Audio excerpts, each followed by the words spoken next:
Media మిత్రులందరికీ నా నమస్కారాలు. ఈరోజు ఈ ప్రెస్ మీట్ పెట్టడానికి కారణం,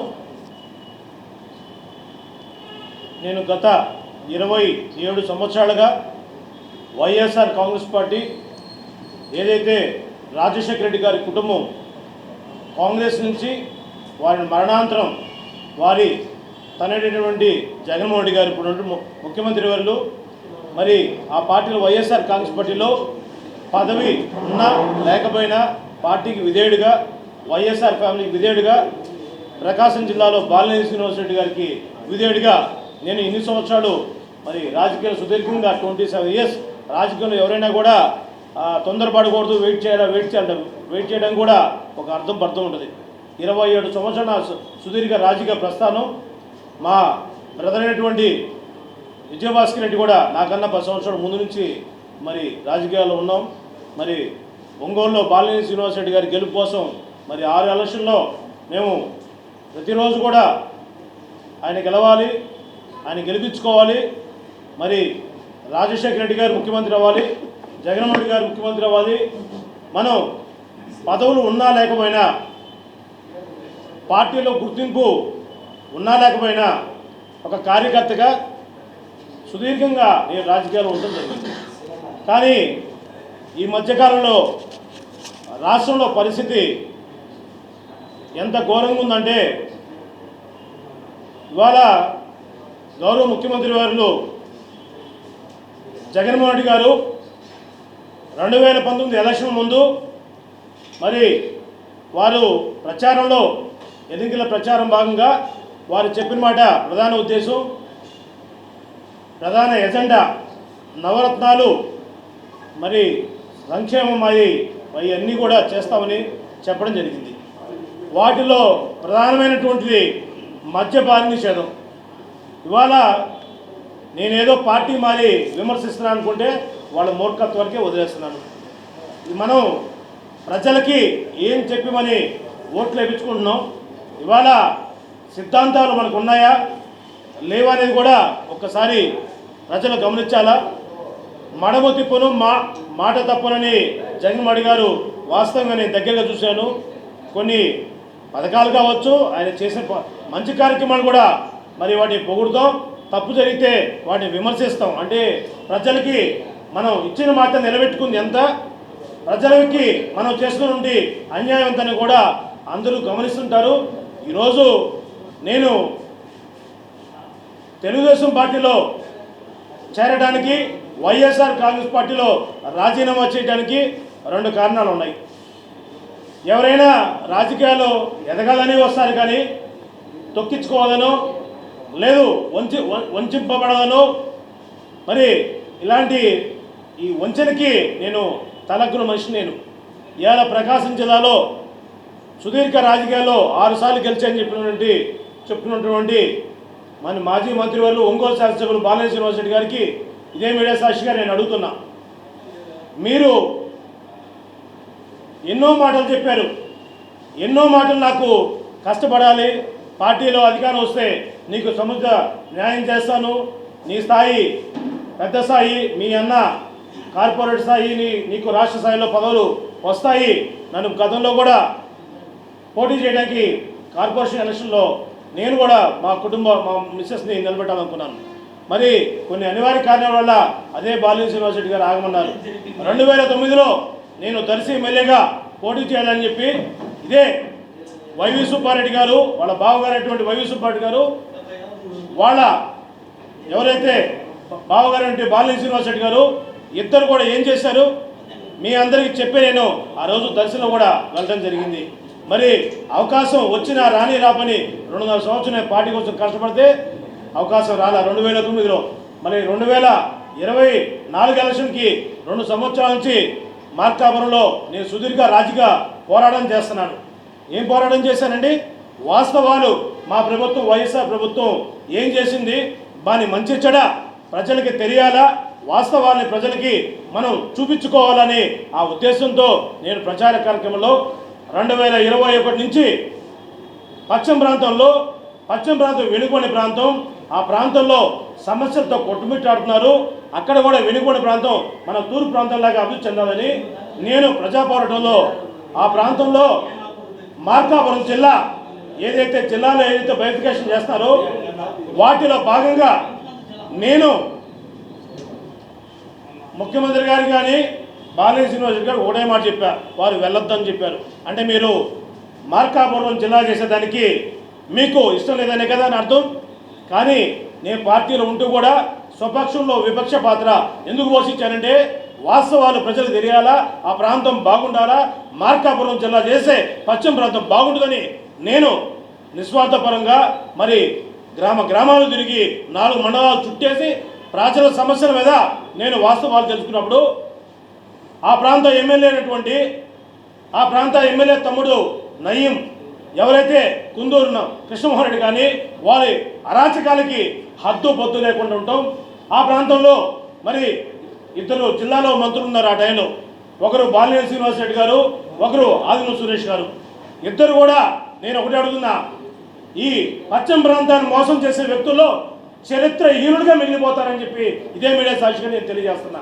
ఎందుకంటే ఇవాళ మీరు రాజకీయాలు ఎదగాలి, మీ వారసత్వ రాజకీయాలు మీ పిల్లల్ని తీసుకురావాలి, మాలాంటి కష్టపడినోడికి మరి నిజమైన కార్యకర్తల్ని అంచెలంచెలుగా ఎదగాలని ఎవరైనా కోరుకుంటే వారిని వంచన చేసేది, దండం చేసేది, మరి మీరు పాలించేటువంటి రాజకీయాలు కుట్రలు పడినటువంటి వ్యక్తులుగా మీరు ఇద్దరు చరిత్రలో మిగిలిపోతారని చెప్పని ఇదే మీడియా సాక్షిగా నేను చెప్తున్నాను.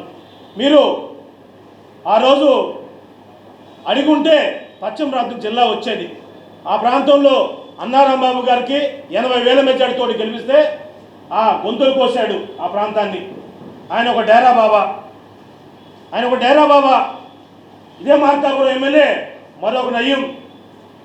ఆ చనిపోయిన అయిన తర్వాత నయీం అంటే ప్రకాశం జిల్లాలో మార్కాపురం ఎమ్మెల్యే ఆయన తమ్ముడు చోటా నయీం. వీరందరూ కూడా ఆదిమూలపు సురేష్ గారు మాయల మంత్రి. ఈ మాయల మంత్రి ఎలా ఉంటాడంటే పశ్చిమ ప్రాంతంలో ఉంటాడు, నాది వెనుకబడి ప్రాంతం ఉంటాడు, వెనుకొండపాలెం వెనుకబడి ప్రాంతాన్ని జిల్లా చేసేటువంటి అవకాశం ఉంటే నీవు రెండోసారి మంత్రి అయ్యేదానిక ఆ ప్రాంతం ప్రజలను గొంతుకొస్తుంది. అది ప్రజలకి మీరు తెలియజేయాలా. ఇవాళ నేను అక్కడ పోయి వాస్తవాలు తెలుసుకొని ఈ 2 సంవత్సరాలు సమస్యల మీద నేను ప్రజాపోరాటం చేస్తే, అవినీతి మీద ప్రజాపోరాటం చేశా, నకిలీ స్టాంపులు, భూక్రమలు, భూ కబ్జాలు పాల్పడేటువంటి ఆ ప్రాంతంలో ఎవరైనా సరే వైఎస్ఆర్ పార్టీలో ఉన్న వాళ్ళు కానీ ఇంకో పార్టీలో ఉన్న వాళ్ళు కానీ అందరి మీద నేను ముక్త కంఠంగా ప్రజల్లో తీసుకొచ్చి మీడియా సాక్షిగా వాస్తవాలు ప్రజలకి నీకు తెలిస్తే నా మీద కక్ష సాధింపు సాధించారు. నీకు రెండోసారి మంత్రి పదవి కావడానికి నువ్వు ఆ ప్రాంతాన్ని గొంతుకోసినటువంటి మంత్రి ఈ ఆదిమూలపు సురేష్ అని చెప్పి నేను చెప్తున్నా. నన్ను లోకల్ కాదు నాన్ లోకల్ అన్నారు, ఒంగోలు వాసి అన్నారు. నువ్వు ఏ వాసి అయితే ఈరోజు కొండేపు వచ్చి పోటీ చేస్తున్నావు. కొండేపు వచ్చి ఎందుకు పోటీ చేస్తున్నావు? ఈ ఎర్రగొండ పదవిలో పోటీ చేయొచ్చుగా. అదే అన్నారాంబాబు డేరా బాబా, ఈ డేరా బాబా అక్కడ పోటీ చేయొచ్చుగా. 82,000 మెజార్టీతో గెలిపిస్తే, ముఖ్యమంత్రి అంత మెజార్టీ భారీ మెజార్టీ గెలిపిస్తే మరి ఎందుకు నువ్వు ఆ ప్రాంతాన్ని నువ్వు వదిలేసి రాజకీయ సన్యాసం చేసి నా గొద్దురా బాబు అంటే అలాంటి ఒక వ్యక్తి డేరా బాబు అని ఇవాళ మళ్ళీ మార్కాపురంలో తీసుకొచ్చి మళ్ళీ మ్యూచువల్ ట్రాన్స్ఫర్ చేశారు. ఇదే నాన్ లోకల్ అనే వ్యక్తి మళ్ళీ మా అత్తగారు ఉన్నటువంటి కొండపై కాన్స్టిట్యూన్సీకి వచ్చాడు. ఈయన ఇప్పుడు ఏది కూడా రాజకీయాల్లో లోకల్ నాన్ లోకల్ అనేది ఉండదు. భారతదేశంలో ఏ వ్యక్తి అయినా సరే పౌరసత్వం ఉన్న వ్యక్తి మన భారతదేశం మనకి ఇచ్చినటువంటి హక్కులు డాక్టర్ బాబాసాహెబ్ అంబేద్కర్ గారు ఇచ్చినటువంటి రాజ్యాంగం కానీ ఒకటే చెప్తుంది, ఎవరు ఎక్కడైనా ప్రశ్నించవచ్చు, సమస్యలు వాస్తవాల్ని ప్రజలకు తెలియజేయాలా. ఇవాళ వారసత్వ రాజకీయాలకో, ఇవాళ మీ ఆస్తిని పెంచుకోవడానికో, మీ పుత్రరత్నాలు రాజకీయాలకు పెంచుకోవడానికో మీరు రాజకీయాలు చేస్తే చరిత్రహీనుడిగా మిగులుతారని అదే మీడియా సాక్షిగా 2 సంవత్సరాల క్రితం మార్కాపురం జిల్లా ఉద్యమంలో నేను పాల్గొనడం జరిగింది. ఇవాళ మిత్రపక్షాలు అందరితో నేను పాల్గొన్నా. గౌరవ ముఖ్యమంత్రి గారు తెలియజేస్తేనే వాస్తవాలు తెలుస్తాయి. ఆ ప్రాంతం బాగుంటుంది. అమాయకులు కడప తర్వాత అంత హానెస్ట్గా 5 నియోజకవర్గాలు పశ్చిమ ప్రాంతంలో మనకి గెలిపించారు.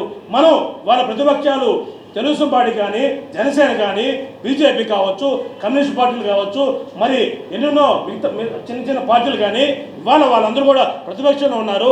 అధికారంలో ఎవరు అడిగి ఉన్నామండి? వైఎస్ఆర్ కాంగ్రెస్ పార్టీలో మనం ఉన్నప్పుడు ఎలా ఉండాలని ప్రజల కోసం ప్రజలు మనం గెలిపించారు.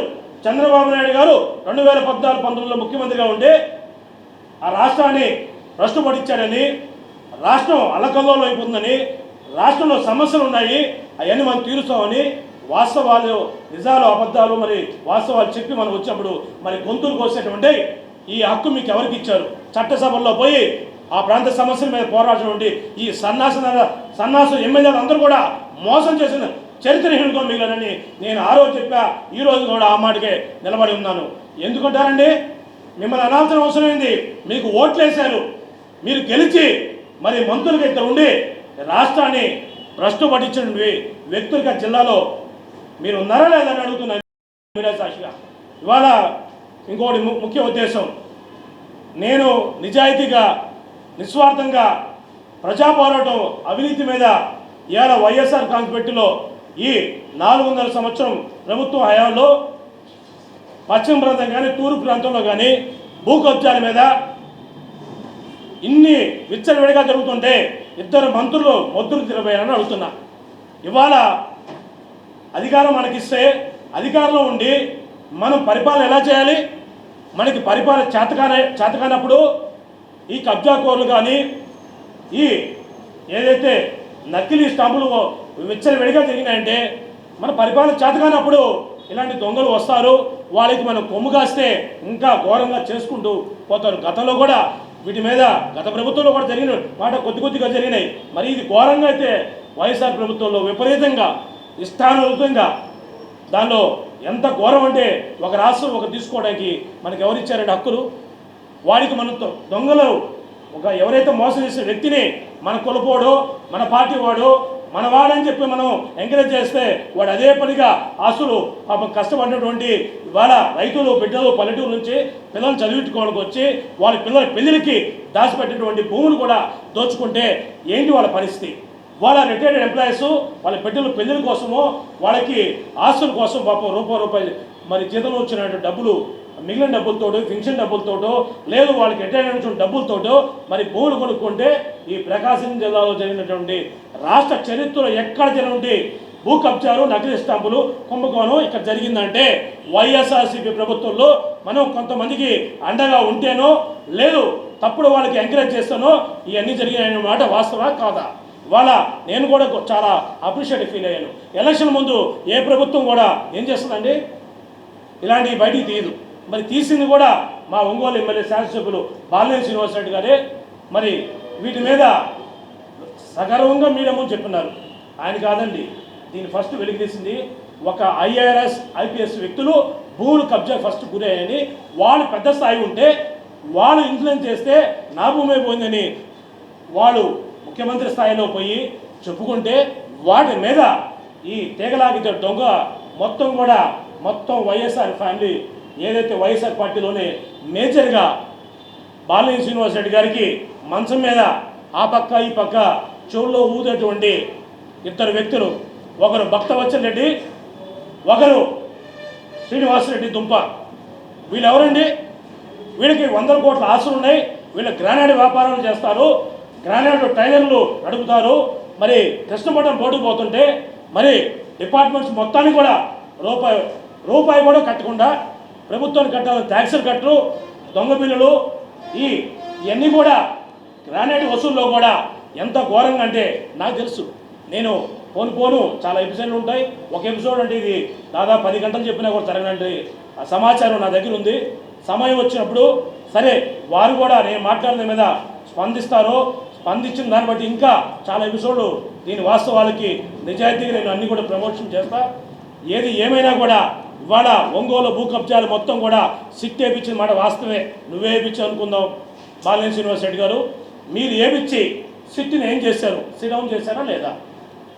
నీ సొంత ఏదైతే నీ సొంతంగా నేను కూడా అదే సామాజిక వర్గం, నీ బంధువులు కూడా నేనైతే బంధువు చెప్పుకొని ఇప్పుడు రాజకీయాల్లో వెళ్ళుంటే నేను కూడా బ్రోకర్ రాజకీయాలు ఇలా ఈ మోసమైనటువంటి పనులు చేస్తుంటే నేను కూడా ఈరోజు రాజకీయాల్లో చాలా మంచి పొజిషన్లో ఉండేవాడేమో. అనిపించింది నాకే. ఇలాంటి రాజకీయాలు మేము చెయ్యం. ఇవాళ మీ పుత్రరత్నం మటుకు ఎమ్మెల్యే చేసుకోవాలని నువ్వు కూడా కోరుకోవడం తప్పు లేదు. ఎందుకంటే ఎవరు కూడా ఎవరు బిడ్డని వాళ్ళ బిడ్డ బాగుండాలని కోరుకుంటారు, వాళ్ళ రాజకీయం కూడా ఎదగాలని కోరుకుంటారు. మీరు బాగుంటే కాదు బాలినేని శ్రీనివాసరెడ్డి గారు, నీతో పాటు నచ్చినటువంటి కార్యకర్తలు నీలో నచ్చినటువంటి నీతి నిజాయితీ పనులు ఉంటారు, వాళ్ళు గమనించాలని ఈ మీడియా సాక్షిగా అడుగుతున్నా. ఇవాళ నాకు జరిగిన అన్యాయం, నా మీద కూడా భూ కబ్జా ఆరోపణలు గతంలో వచ్చినాయి, వైజాగ్లో వచ్చినాయి. వైజాగ్ దాని మీద ఎంక్వైరీ ముఖ్యమంత్రి గారు సిపి గారికి చెప్పి కమిషనర్ పోలీసు విశాఖపట్నం నా మీద ఎంక్వైరీ చేసి నాకు క్లీన్ చిట్ ఇచ్చారు. ఇదే ఒంగోలులో దళిత సోదరుడు నీలం నాగేంద్ర గారు వారి భూమి పెద్దిరెడ్డి సూర్యప్రకాష్ రెడ్డి కబ్జా చేశాడని మరి మీడియా మొత్తం తీసుకెళ్ళి ఆయన నేను ఏదైతే నా సైట్లో నేను ఫినిషింగ్ చేసుకుంటే దాని మీద కూడా వారు ఆడ వచ్చి డ్యామేజ్ చేస్తే వాటి మీద కూడా అది కేసు పెట్టుకుంటాం. అది ప్రైవేట్ ప్రాపర్టీ అండి, ప్రైవేట్ ఇష్యూ అది. బాలయ్య శ్రీనివాసరెడ్డి గారు మీరు తెలుసుకోండి, రాజకీయాల్లో పవర్ ఉందని పవర్ పాలిటిక్స్ చేస్తే నీకన్నా పెద్ద పెద్ద నాయకులు తల చూసే నేలకి చరిత్రహీనులుగా మిగిలిపోతారు. ప్రైవేట్ ఇష్యూ అయితే మీకేం సంబంధం అండి? ఒకవేళ నిజంగా నేను నీలం నాగేంద్ర గారి భూమి కబ్జా చేస్తుంటే ఆయన చట్టం ఉంది కదండి, ఇవాళ పోలీస్ స్టేషన్లు ఉన్నాయి, అది తప్పించి ఇవాళ వారు జ్యుడిషియల్ వ్యవస్థ ఉంది, న్యాయ వ్యవస్థని వారు భూమి మీదకి ఇవాళ 3 సంవత్సరాలు ఇష్యూ జరిగి మరి వారు ఎందుకు భూమి మీదకి నా రైతులైతే భూమి కబ్జా చేస్తే మరి ఇష్యూ చేశారు. అది జరిగింది, అది ఎవరైనా కూడా నిజంగా జరిగితే వాళ్ళు కూడా చెప్తారు, మాట్లాడతారు. దానిలో తొందరపడి ఆయన కూడా తెలుసో తెలియకో నా గురించి చాలా చండాలంగా మాట్లాడినా నువ్వు ఏం చేసావు? ఇదే నీలం నాగేంద్ర గారు నేను తప్పు చేస్తుంటే ఇవాళ 3 సంవత్సరాలు లక్ష్యాల ఆయన కోర్టుకు ఎందుకు పోలేదు? నిజంగా ఉంటే ఎవరైనా కాగితాలు ఉంటే పర్ఫెక్ట్గా ఉంటే కోర్టుకు పోతారా పోరా? అది ఇద్దరిది కాదంటాడు, కాదు ఇద్దరిది కాదు ఈ భూమి ఎవరితో ఉంటాడు చెప్పవయ్యా, నువ్వు చెప్పు, నేను రాజకీయ సన్యాసం చేస్తా, నేను నిరూపిస్తా. నువ్వు రాజకీయ సన్యాసం చేస్తావా ఒంగోలులో? రెండో వ్యక్తి రెండో కాడు ఎత్తకూడదా? నీకన్నా ఒక చొక్కా బాగున్నా, వాడు కొద్దిగా బాగున్నా, వాడికి వాయిస్ ఉంటే వాడికి తొక్కేసి ఉంటుకున్నావు నీది. నేను 2021-22లో నా బర్త్డే నా అభిమానులు నా కార్యకర్తలు అభిమానించేవాళ్ళు ఫ్లెక్సీలు కడితే కర్నూలు రోడ్డు పిచ్చి నుంచి మంగళూరు అంక దాకా ఇక్కడ లేడు, మన మధ్య లేడు.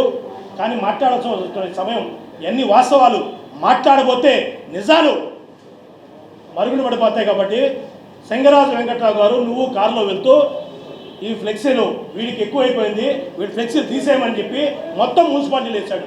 నాకు ఎంత ఆత్మ ఘోషిస్తుంటుంది, ఎంత ఆత్మ ఘోషిస్తుంటుంది. నీ ఫ్లెక్సీలే ఉండాలా అంటే నీ అభిమానులు ఎవడో 1 రోజు 2 రోజులు కట్టిన రోజే తీసి మున్సిపాలిటీలో పడేశాడు. నాకు ఆ రోజే పార్టీ మారాలనుకున్నా. ఇవన్నీ కూడా వాస్తవాలు ప్రజలకు తెలియాలా? బాలయ్య శ్రీనివాసరెడ్డి ఎంత మంచోడో అంతే ఘోరంగా వెనక సైలెంట్ రాజకీయాలు చేస్తాడు. ఇవాళ ఇవన్నీ కూడా నా పర్సనల్గా నేను పార్టీ మారిన దానికి వాస్తవాలు మీడియాకు తెలియజేయాలి. కాబట్టి నేను చెప్తున్నా, నా మీద ఎస్సీ ఎస్టీ అది ఎట్లా జరిగింది మనం ఆయన చెప్పబోయినా కూడా ఎవరిదైనా జరిగిందంటే కేసు కడతారు. ల్యాండ్ గ్రాబింగ్ కేసు ఇవాళ నా మీద కట్టించావు. నీకు దమ్ముంటే ఎలక్షన్లో నామినేషన్ లోపల భక్తవచ్చలరెడ్డిని దుంబా శ్రీనివాసరెడ్డిని ల్యాండ్ గ్రాబింగ్ కేసులో కట్టి లోపల వేపిస్తావా? నేను సవాల్ చేస్తున్నా. ఏం మాట్లాడుతున్నావు నువ్వు? ఎవరి మీద మాట్లాడుతావు? పక్కన ఎస్పీ కలెక్టర్ పెట్టుకొని నా మీద నువ్వు ల్యాండ్ గ్రాబింగ్ కేసు కట్టిస్తావా?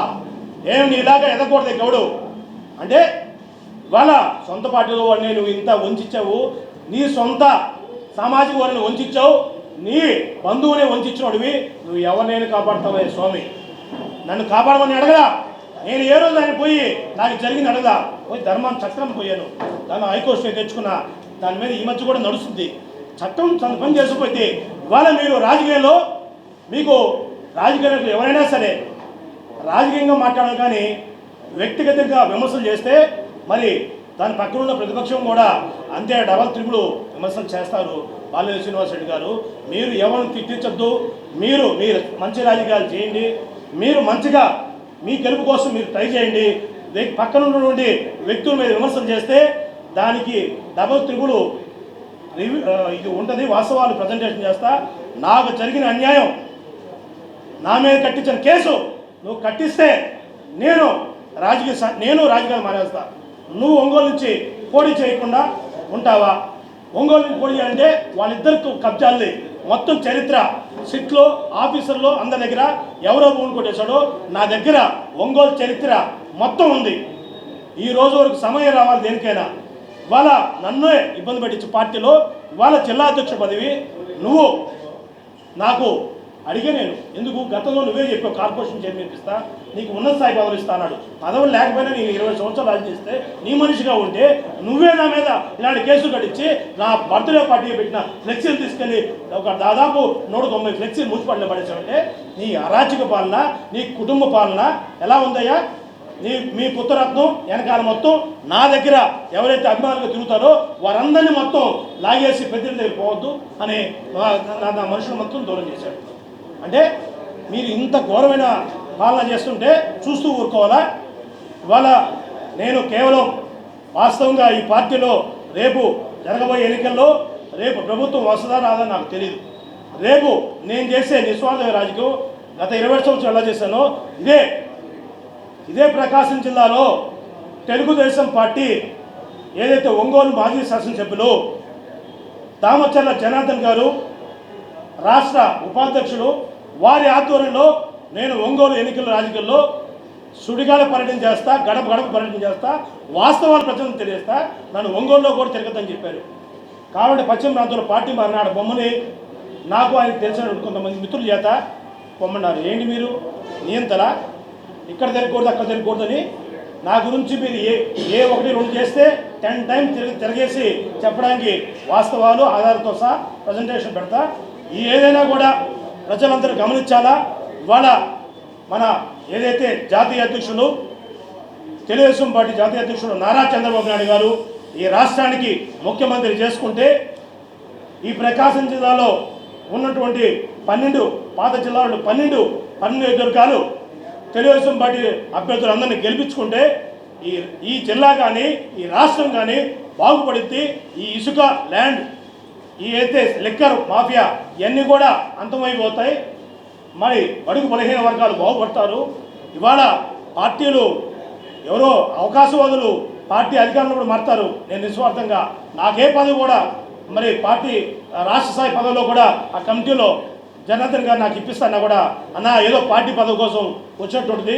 నేను నిస్వార్థంగా వచ్చి మీ గెలుపు కానీ నాకు ఏదైతే మార్కాపురం గిద్దలూరు సంతనూతులపాడు ఏదైతే వండేపి నేను చేసుకున్న మా అత్తగారి ఊరు అక్కడ కానీ ఒంగోలులో నేను సాయశక్తుల తెలుగుదేశం పార్టీ అభ్యర్థులు గెలిపించేదానికి నా వంతు నిస్వార్థంగా మరి వారి గెలుపుకి నేను పనిచేస్తా. నీతి నిజాయితీగా ఉంటా.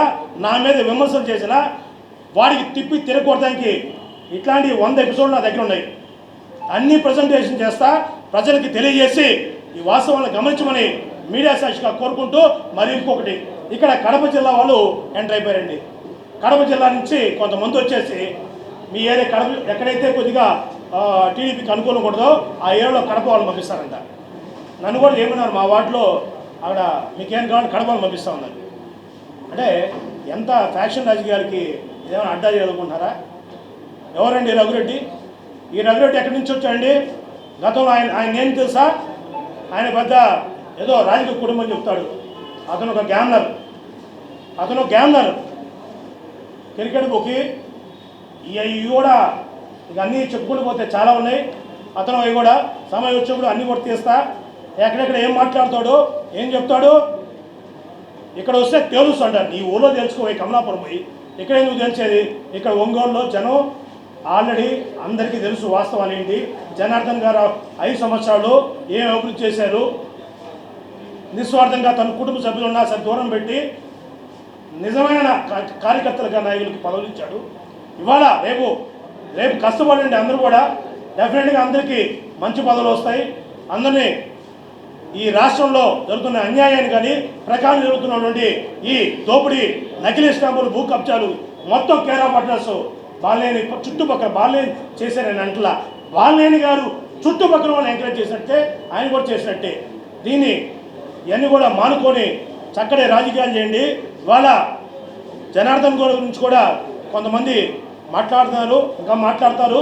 నేను దానికి చాలా ముందు ఎపిసోడ్లో మాట్లాడతాను.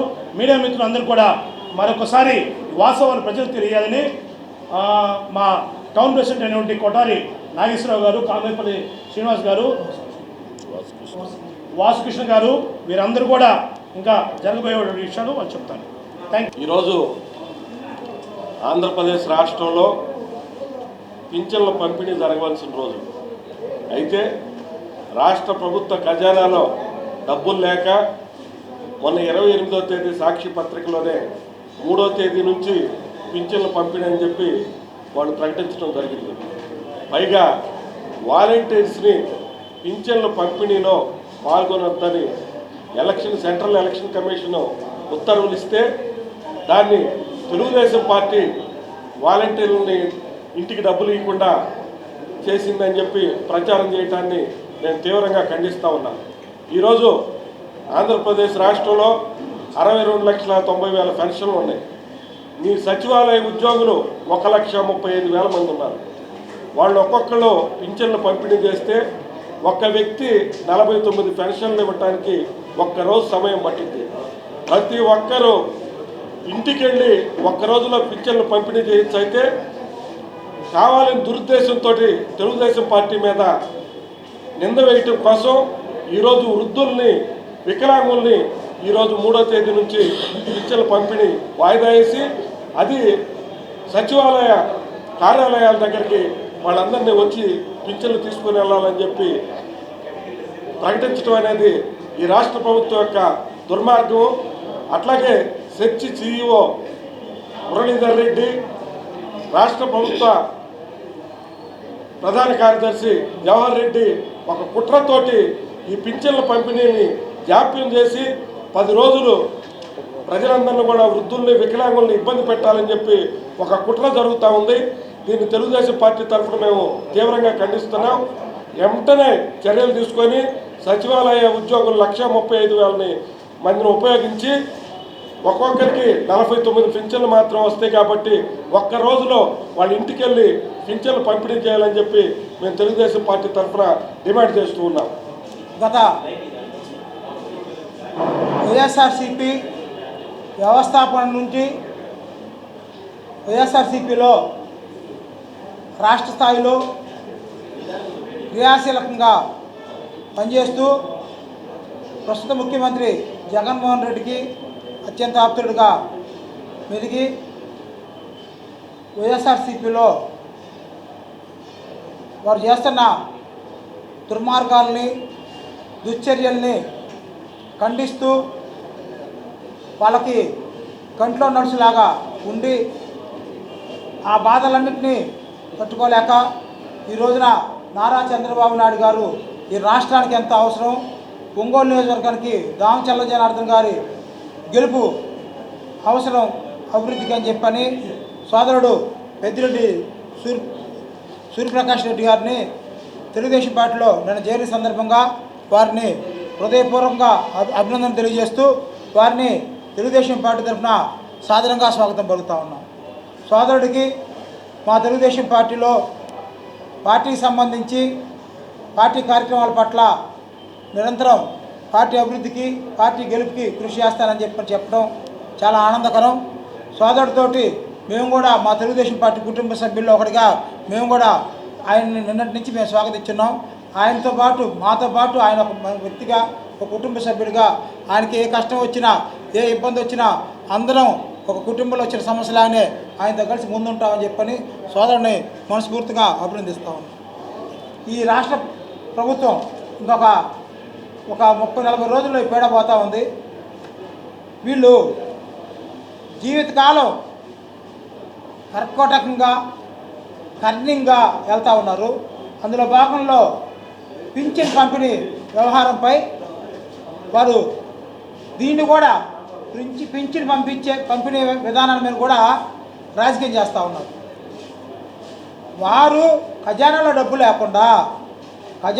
లేకుండా కాంట్రాక్టులకి అడ్డగోలుగా దోచిపెట్టి ఈ రోజున వృద్ధులకి, మహిళలకి, వితంతువులకి, వికలాంగులకి పింఛన్ ఇవ్వాల్సి వస్తుందని చెప్పి ఇచ్చే దాంట్లో కూడా రాజకీయం చేస్తూ వాలంటీర్ల ద్వారా పింఛన్ ఇవ్వకుండా తెలుగుదేశం పార్టీ అడ్డుకుంది, ప్రతి ఇంటికి పింఛన్ ఇవ్వకుండా తెలుగుదేశం పార్టీ అడ్డుకుందని చెప్పని ఒక ప్రచారాన్ని సృష్టిస్తూ ఉన్నారు. దాన్ని వైఎస్ఆర్సీపీ నాయకులు వాళ్ళ సోషల్ మీడియాలో పెట్టడం, వాళ్ళ సోషల్ మీడియా ద్వారా ప్రజలకి తెలుగుదేశం పార్టీ వాళ్ళు పింఛన్ అడ్డుకుంటున్నారని చెప్పి అంటా ఉన్నారు. దీనికి మా అన్న కామపల్లి శ్రీనివాసరావు చెప్పినట్టు 28వ తారీఖే సాక్షి పత్రికలో పింఛను 3వ తారీఖు ఇస్తారని చెప్పని వాళ్ళు ప్రకటన రావటం, దీన్ని అందరినీ మేము ఒకటే చెప్తా ఉన్నాం. మీకు చిత్తశుద్ధి ఉంటే మీకు సచివాలయ వ్యవస్థ ఉంది. ఒక్క సచివాలయంలో 14 నుంచి 15 మంది ఉద్యోగస్తులు ఉన్నారు. ఒక్కొక్క డివిజన్లోనూ ఒక గ్రామంలోనూ ఒక 300 నుంచి 400 మంది పింఛన్లు లబ్ధిదారులు ఉన్నారు. వాళ్ళ ద్వారా ఒక్కొక్క ఎంప్లాయీకి 30 మందిని ఇచ్చినా కానీ కరెక్ట్గా గంటలో పింఛన్ పంచగలరు.